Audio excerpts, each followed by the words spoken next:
Assalamualaikum warahmatullahi wabarakatuh dan salam sejahtera untuk kita semua. Perkenalkan, nama saya Fenska Marlina Effendi dengan NIM 1921041015 dari kelas D101. Pada kesempatan kali ini, saya akan menjelaskan mengenai studi kasus pelanggaran kontrak kerja konstruksi. Pun data proyeknya adalah sebagai berikut. Pertama, nama proyek. Nama proyeknya adalah Pembangunan Rumah Tinggal Insinyur Rustam Saru SPD MPD. Alamat BTN Skyline Indah Blok C nomor 86 Waimoro Kabipura Kota Jayapura Papua. Kontrak pelaksanaan pekerjaan konstruksi atau pembangunan rumah tinggal tipe 300 dengan luas lahan 12 x 25 meter. Nilai kontrak 1.552.500.000 dan kontraktornya di sini adalah CV Modern Abadi.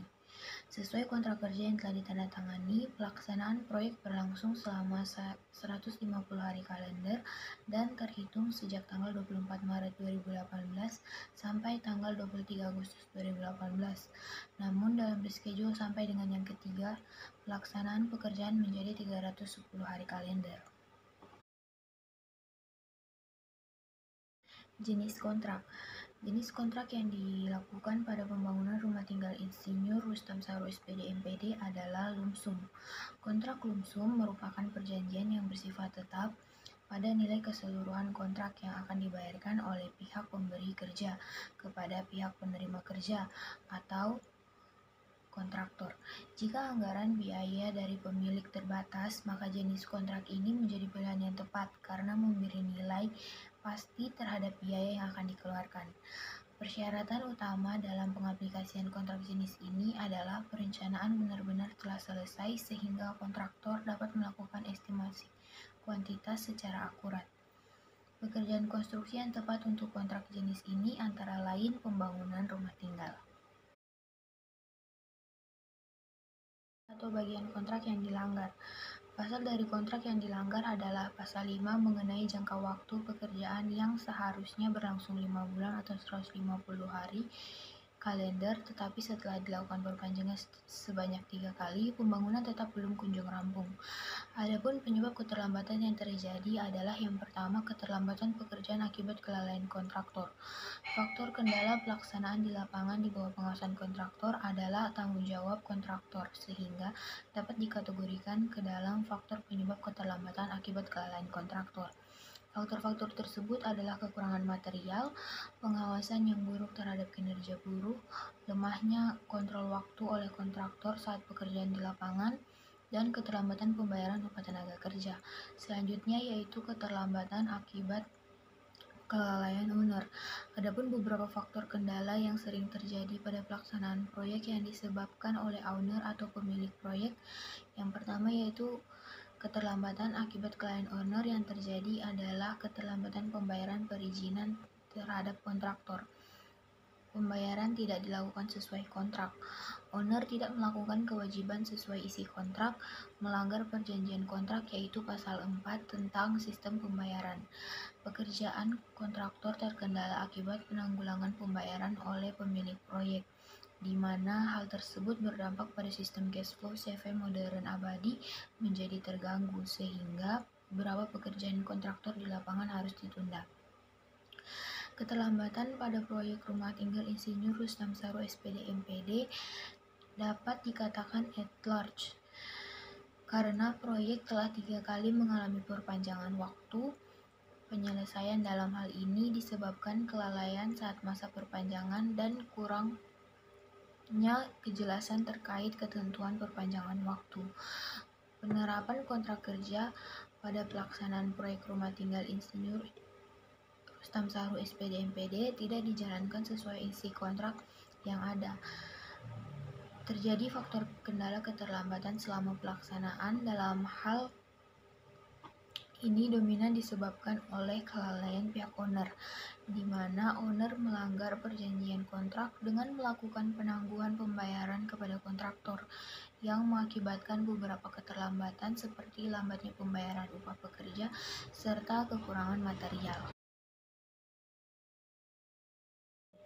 Konsekuensi dari pelanggaran yang terjadi dapat dilihat pada kontrak kerja pasal 11 ayat 1 tentang penalti yang berbunyi, apabila terjadi keterlambatan pekerjaan konstruksi atau pembangunan dari waktu yang telah ditentukan, maka pihak kedua wajib memberitahukan pihak pertama. Dan akibat waktu keterlambatan menjadi tanggung jawab pihak kedua dengan biaya keterlambatan sebesar 5% per bulan dari target yang telah ditentukan oleh pihak pertama. Namun demikian, pada proyek rumah tinggal Insinyur Rustam Sahrul SPD MPD, denda terhadap kontraktor tidak terjadi disebabkan owner melanggar perjanjian dengan tidak membayar sesuai yang disepakati dalam kontrak, sehingga kontraktor berhak atas klaim perjanjian waktu perpanjangan penyelesaian pekerjaan proyek. Yang kedua yaitu konsekuensi keterlambatan terhadap owner. Yang pertama adalah mutu. Keterlambatan berdampak pada kualitas pekerjaan yang dihasilkan, meningkatkan biaya untuk effort mempercepat pekerjaan, dan bertambahnya biaya overhead proyek yang kemudian pekerjaan terpaksa dilakukan lebih cepat sehingga beberapa hal teknis dilanggar demi mengurangi keterlambatan. Selanjutnya yaitu waktu. Keterlambatan menyebabkan kerugian yang tidak sedikit bagi pihak owner, kehilangan opportunity karena belum bisa menghasilkan profit, dan tertunda penggunaan fungsi bangunan. Dan yang terakhir yaitu biaya. Adanya penambahan biaya untuk membangun jasa engineering atau pengawas pihak proyek atau owner. Selanjutnya yaitu konsekuensi owner dan kontraktor. Kontraktor tidak mendapat sanksi pembayaran denda atas keterlambatan yang terjadi, di mana hal tersebut disebabkan oleh owner melanggar perjanjian master kontrak pasal 4, yaitu tidak membayar tepat waktu, sehingga kemudian klausul mengenai denda keterlambatan perjanjian kontrak pasal 11 ayat 1 tidak bisa diterapkan lagi bagi kontraktor. Yang kedua, keterlambatan berdampak besar terhadap owner, kerugian mutu, biaya, dan waktu. Selanjutnya yaitu penyelesaian. Sesuai dengan kontrak kerja pasal 9 tentang penyelesaian perselisihan yang berbunyi, kedua belah pihak selalu berusaha untuk menyelesaikan perselisihan dengan cara musyawarah. Apabila acara musyawarah dianggap tidak dapat menghasilkan penyelesaian, maka penyelesaian akan dibawa ke Pengadilan Negeri Jayapura. Maka penyelesaian masalah dilakukan secara kekeluargaan dengan jalan musyawarah, dan didapatkan penyelesaian berupa penambahan waktu selama 1 bulan atau 30 hari dengan biaya dibebankan kepada pihak pertama atau owner. Sekian yang dapat saya sampaikan, lebih dan kurangnya mohon dimaafkan. Wabillahi taufiq wal hidayah. Wassalamualaikum warahmatullahi wabarakatuh.